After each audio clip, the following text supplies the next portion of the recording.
Pagdating naman sa mga negosyong may kinalaman sa teknolohiya, hindi rin nagpapahuli ang mga Pinoy. Tulad ng mga cellphone reloading station na talaga namang connect na connect sa kanilang mga suki.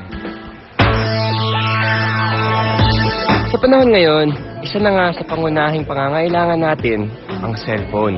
Kaya dapat lagi itong may load. At dito nakasilip ng pagkakataon ang iba nating mga kababayan para kumita.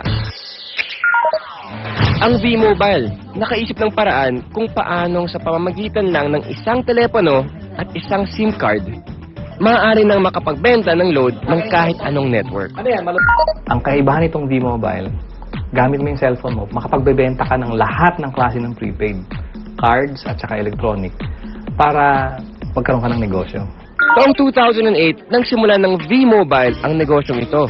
Ang sistemang gamit nila, all-in-one load service, kaya one-stop shop ang kanilang serbisyo. Kailangan mo rito, at least meron kang cellphone, meron kang maliit na puhunan, hindi mo kailangan ng malaki, although pwede rin maging malaki ang puhunan mo. Yan ay depende sa plano mo sa negosyo. Kung gumagamit ka ng internet, napakasimple lang gagawin mo. Punta ka sa aming www.loadextreme.ph. Tapos pag nakita mo na itong website nito, halimbawa, yung online loading, kiklik mo, lalabas dyan yung aming dialog box. I-enter mo yung account mo, papasok mo. So, in this case, pipiliin ko na lang, papasok ko yung aking sikretong PIK. Tapos mamimili ako ng produkto. Tapos, lalagay ko yung cellphone number.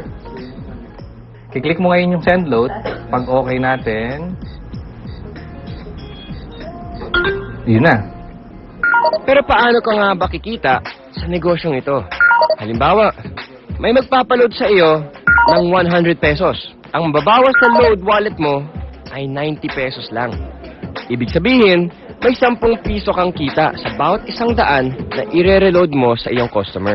Kung kumikita ka ng 100 pesos kada araw sa pagre-reload, sa loob ng 1 buwan, may kita kang 3,000 piso. Anip, tulad ni Peewee, na nakatuwaan lang daw noong una ang reloading business. Actually, nagulat kami. Nung nag-start kami noon, magbabarkada lang kami. So, every night, magkakasama kami. Nakakatuwa. Nung 5 lang kami nagsimula. 5 members na kami. Kapatid ko, mga barkada ko. Tapos ngayon nagulat ako, yung 5 tao nagsimula na. Ngayon, ano na kami? Almost 100,000. No, actually, naglag pa siya ng 100,000 members.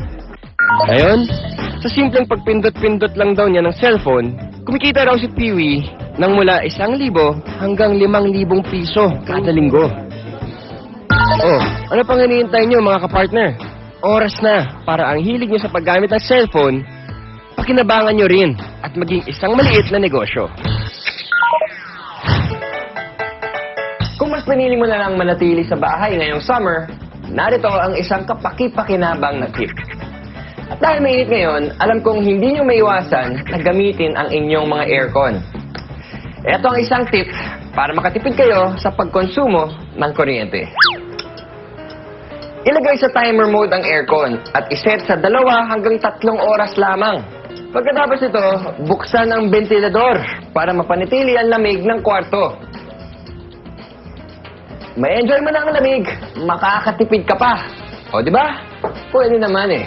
Kaya mga kapartner, tandaan, dapat maging wais all the time.